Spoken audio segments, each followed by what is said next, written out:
You know what this is called? It's the Panhandle. Over there is the Santa Fe Trail. This is the range where the buffalo roamed, where the cattlemen drove their herds and homesteaders came in wagon trains, on horseback. They even walked to stake their claim in the new territories. You know, I've made a lot of films about this part of history. People who took on danger and hardship to open up the land. Good land for grazing cattle and growing wheat. The big demand was for wheat, so more and more grassland was plowed under. This is a dry land, and I mean really dry. But the wind, I've been here when it's blown well over 100 miles an hour. You see, when the prairie was plowed up and left open to the wind and the sun, it turned to dust. And then when the higher winds came, it just blew away. And the people that came here looking for their promised land, what they found was desert. Now, the newspapers gave it a name. It was grim, but pretty accurate. They called it the Dustbowl. The Dustbowl covered the world's biggest food-producing area, the Great Plains of the United States, which stretch across the continent from Canada to the Mexican border. The plains have a climate of bitter contrast, fierce blizzards in winter, summers of drought and blistering heat. It was in the southern plains that man and nature combined to create the Dust Bowl of the 1930s. It started when the Homestead Act of 1862 granted 160 acres of plains land to anyone who would settle there and cultivate it for 5 years. Homesteaders at once began to arrive and stake their claims. Soon there was a steady stream of settlers. The land rush was on.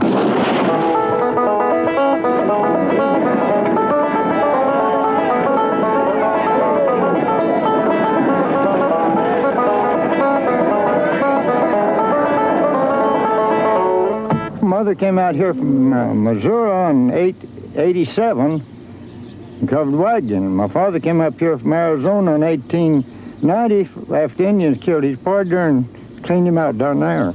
Oh, the prairie was beautiful. The little yellow flowers was all over. Of course, I was just 6 years old when we came. But the vastness of the prairies, we'd been where there was lots of trees, and there wasn't a tree anywhere, and you could just, as far as the eye could see, this prairie.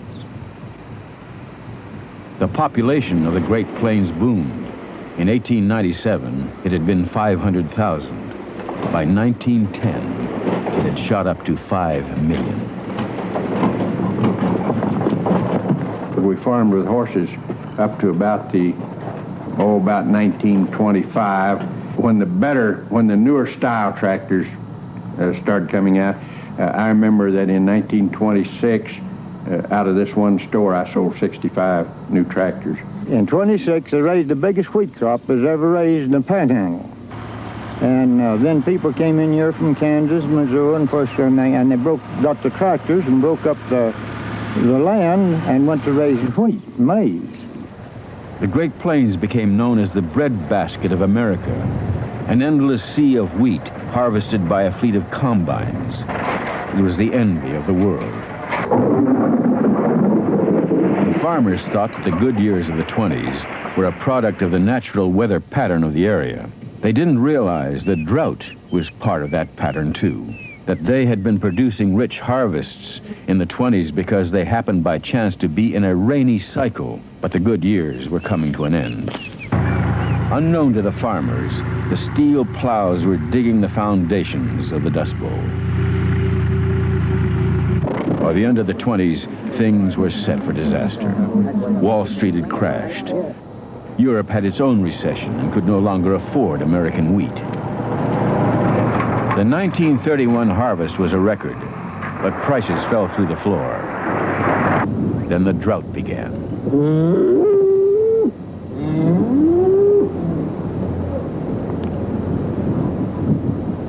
The drought and the wind alone would not have caused the Dust Bowl. The tough prairie grass would have held the soil in place, but man had helped to create his own disaster.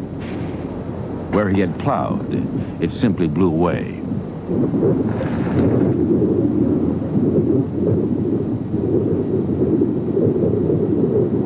It was less than 6 inches of rain all year. You just can't raise anything. Again, they'd plow and work it, and it didn't grow, and they sowed again that fall, and nothing grew. Well, it just all blowed out, see, and started blowing.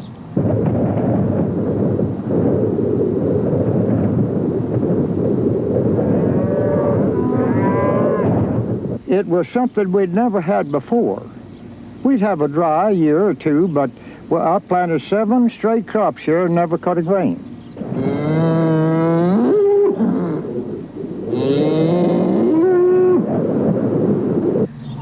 It's really terrible to live through, you know.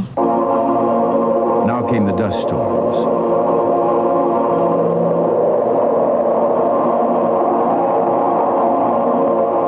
The first big ones, black dusters, they were called, stunned people. I was working on an old Model T Ford out in the garage. And the boss, old like record, he came along and he said, "My God, Minnie, look what's coming. What's the hills north of that? Well, that dirt is just rolling off those hills. Well, you didn't know whether it was a cyclone or what it was, and in 5 minutes you couldn't see your hand before you like that." Well, the first one we saw, we were terrified. We had no idea of what it was. We'd never seen anything like it before.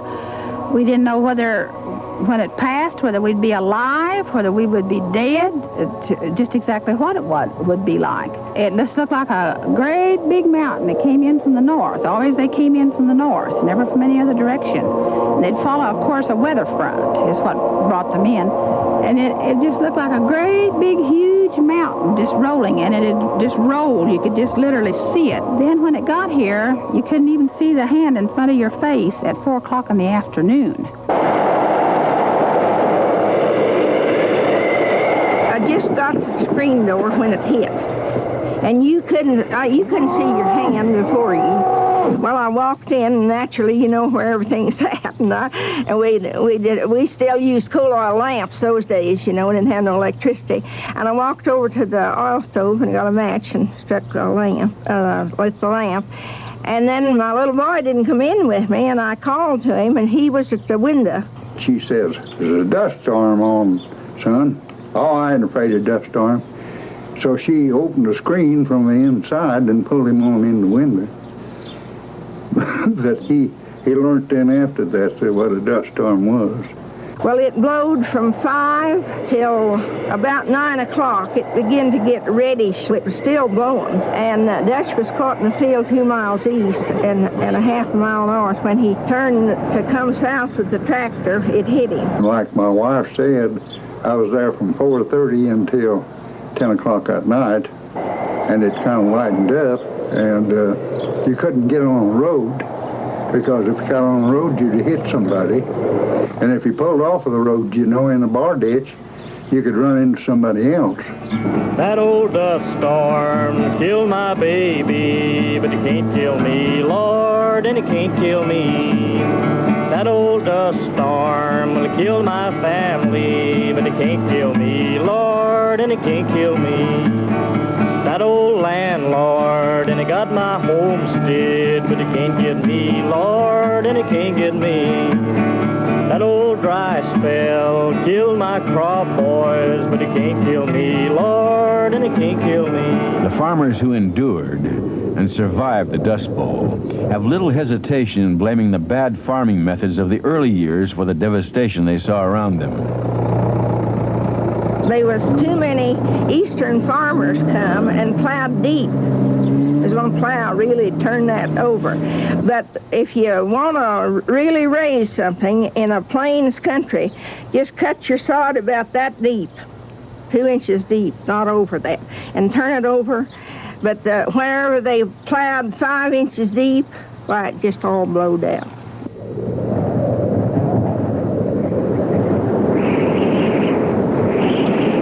The thing that happened to us was that the drought hit at the same time the Depression hit.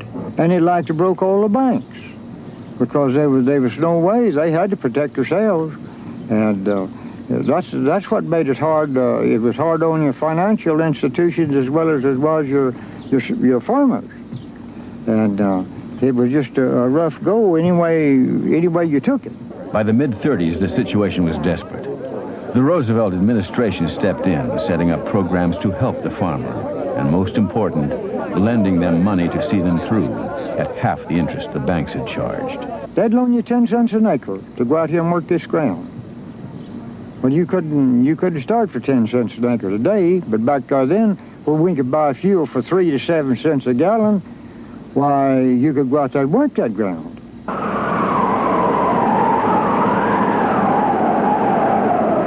If you got out in it, when you got home, the side that the sand was hitting your car, it would be sanded. You wouldn't have to take it to a shop. It would just be sanded. And driving in it, I drove when I couldn't see the radiator cap, and that's not safe.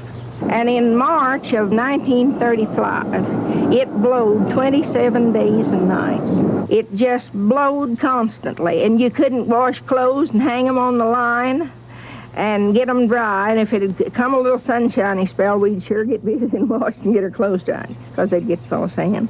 And it's just things like that. And it was just constant clean house, sweep out and get rid of the dust.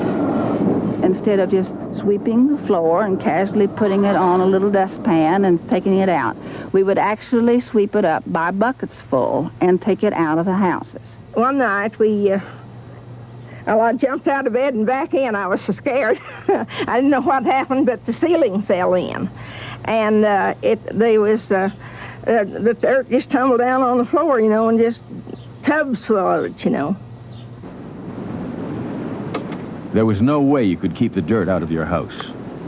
You couldn't stop it from piling up in your fields, turning your farm into a wasteland, and the land was destroyed.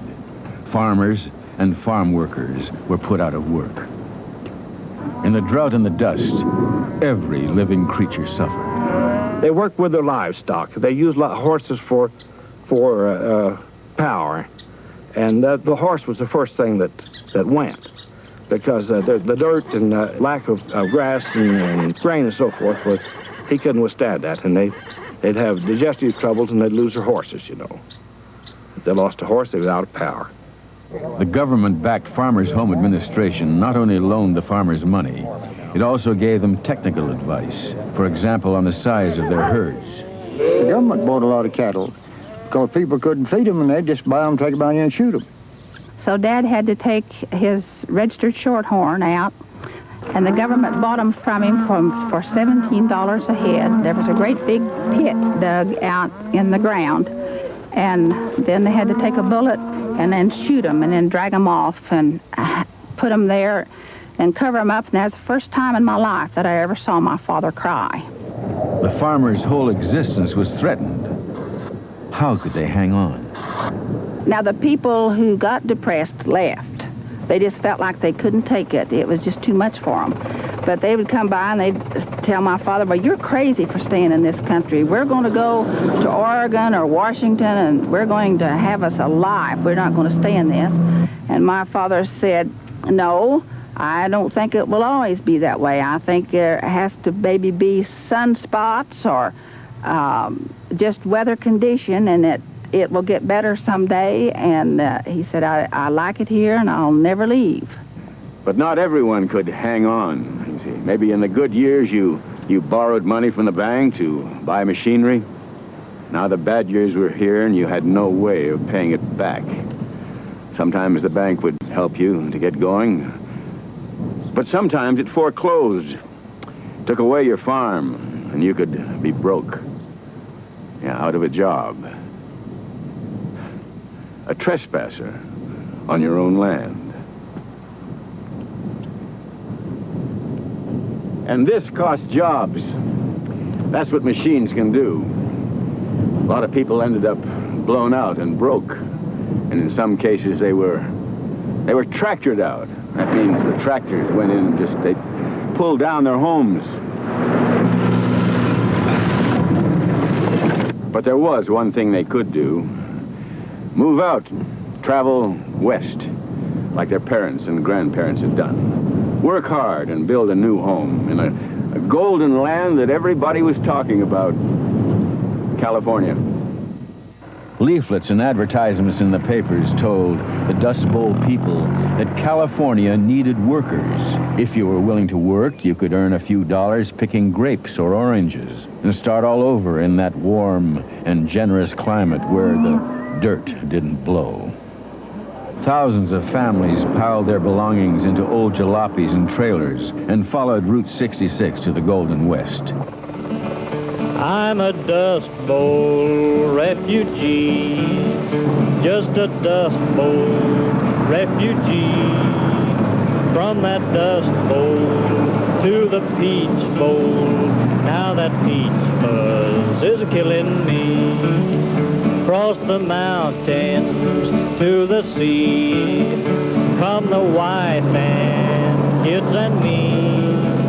It's a hot old dusty highway for a Dust Bowl refugee.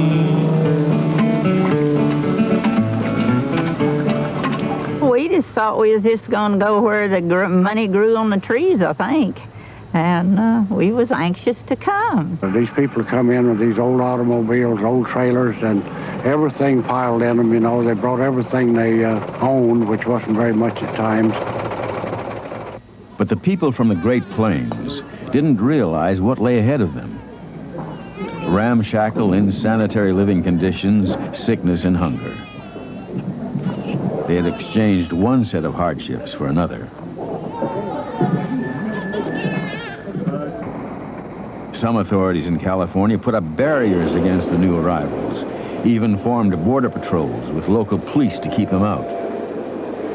They seemed to fear an invasion from these anxious and desperate people. The party came in with an old trailer with 4 mattresses on top of the trailer, and he said they wanted to look in this trailer, and the people didn't, showed that they dreaded they didn't look in there, but he said, I got to because that is part of the job.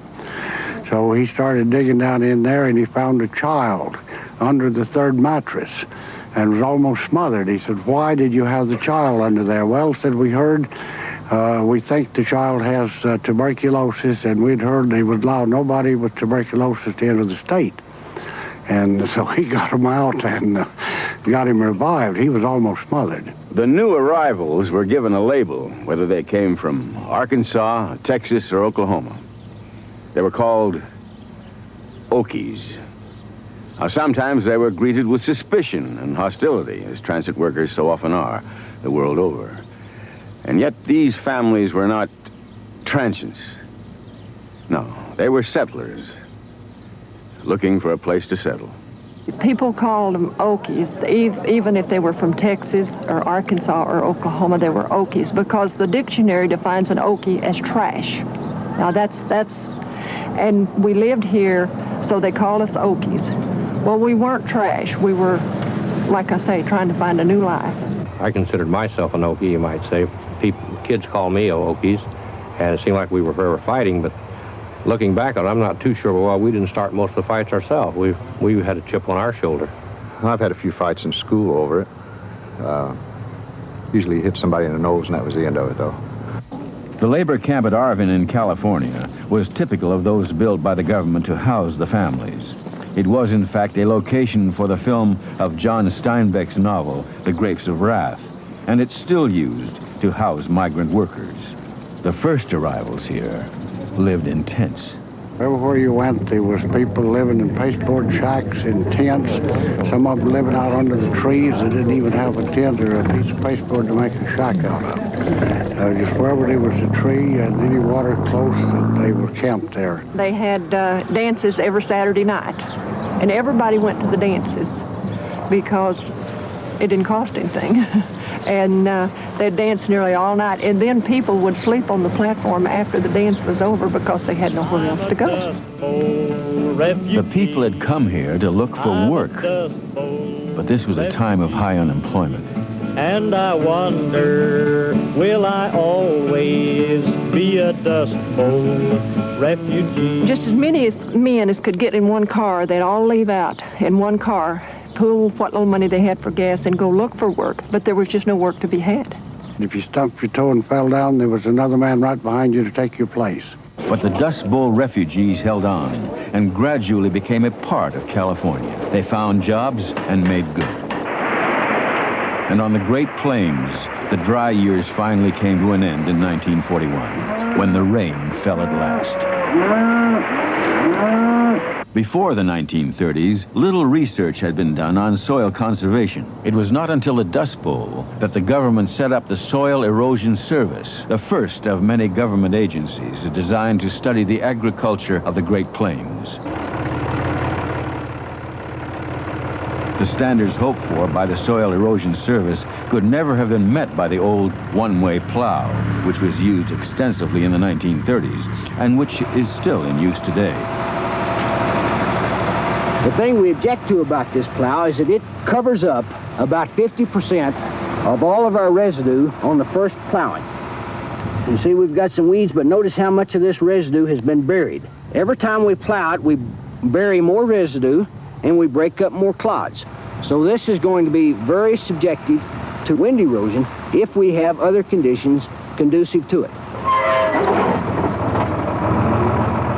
This plow was the sweep plow. This is the finest implement that you can use to control wind erosion. We only bury 10% of the residue when we go through here. You notice it almost looks like we haven't even plowed. Yet if you look at these weeds, they are killed. We run a sweep underneath the soil about 4 inches. It tears out the roots away from the soil, and these will all die. Yet we're leaving all of the residue on the surface. And so when the winds come, this is going to absorb the energy, and we're not going to have dust blow. Farmers in the Great Plains don't change their ways too readily. It's part of their strength. You need a lot of determination and faith to hang on through year after year of drought and dust. Maybe you have to be a bit stubborn too, but many farmers have reacted to the findings of the researchers, even if some have seen the advantages of the sweep plow rather late in the day. I bought one yesterday myself, and I've been planning on that, needing that, and thinking about it for 2 years. And I watch the people that use them. They raise more wheat than the man that doesn't use them. And those things help keep down wind erosion. The other great development has been in the drilling of wells for irrigation. You see, in the 30s, we had no irrigation at all. Strictly dryland farming. Now we have developed irrigation to the point that there's more than 800 irrigation wells in this county at the present time operating. This has changed the entire economy of our area. The need to protect our food resources has never been greater. And the world's largest single source of wheat is right here on the Great Plains of the United States. But this is still dry country, and the high winds still blow across it. And when I look around here, I have to ask the question, could the same thing happen again? Could there ever be another Dust Bowl?